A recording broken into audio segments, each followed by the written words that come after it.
We are Nerd Gold Online, and this is our review of the Adventures of Panzer Legacy Collection. It does contain the Adventures of Panzer 1 and 2. So let's get started.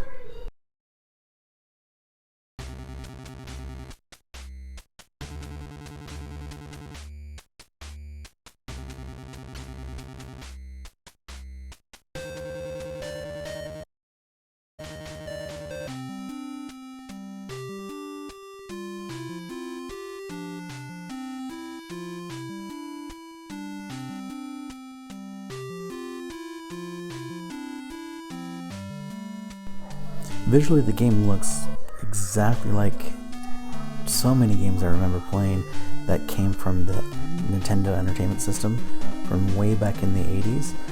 Basically, one of the very first systems I ever actually got started with.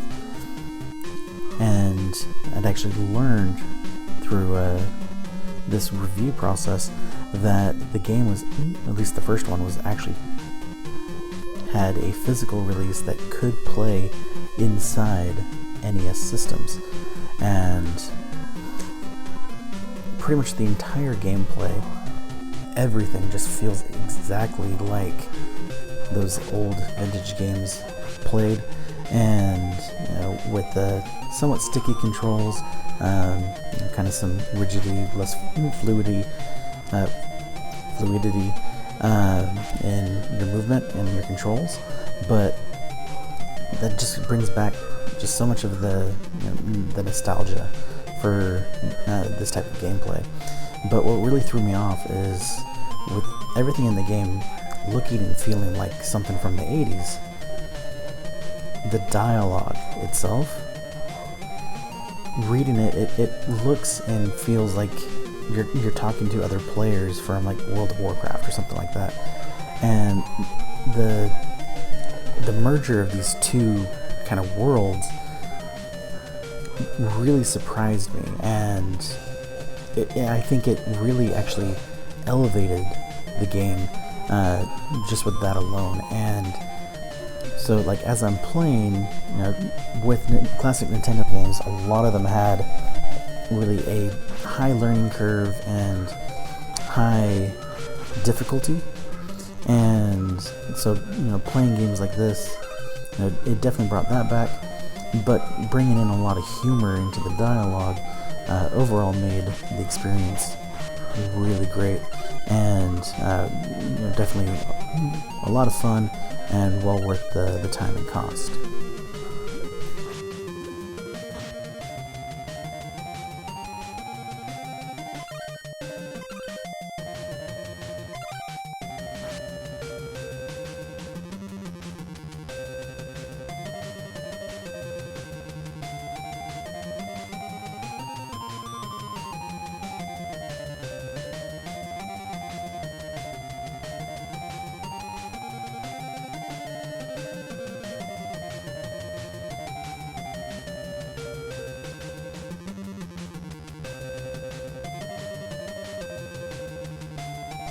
This here is the tutorial boss, simply named Wheels. Kind of a interesting name choice, considering that Wheels is basically a villain in a wheelchair.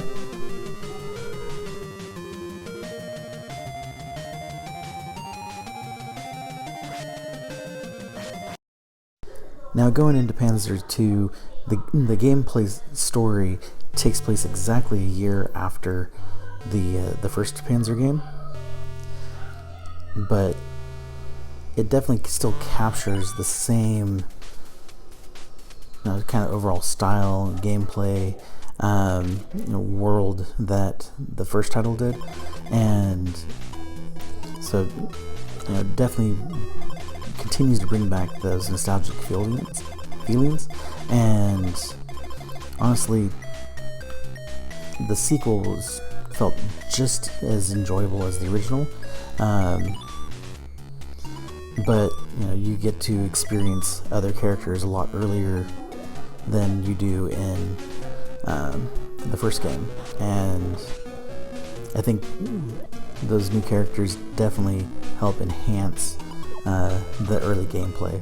Now, what's cool about it is later on as you play, you actually get to a level-based system where you get to pick like which stage you go to next, so you get to control the gameplay order, and very much like the old Mega Man games, and just the overall controls very much felt like that as well. As far as how you run, jump, attack, and generally control your character and kind of swap between weapons and things like that.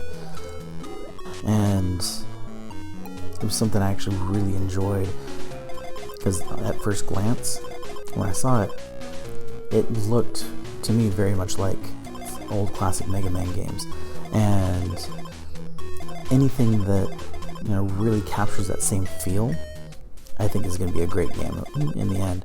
And these guys did great at capturing that feel and capturing just the general vibe or aesthetic of a classic NES game, and did it masterfully.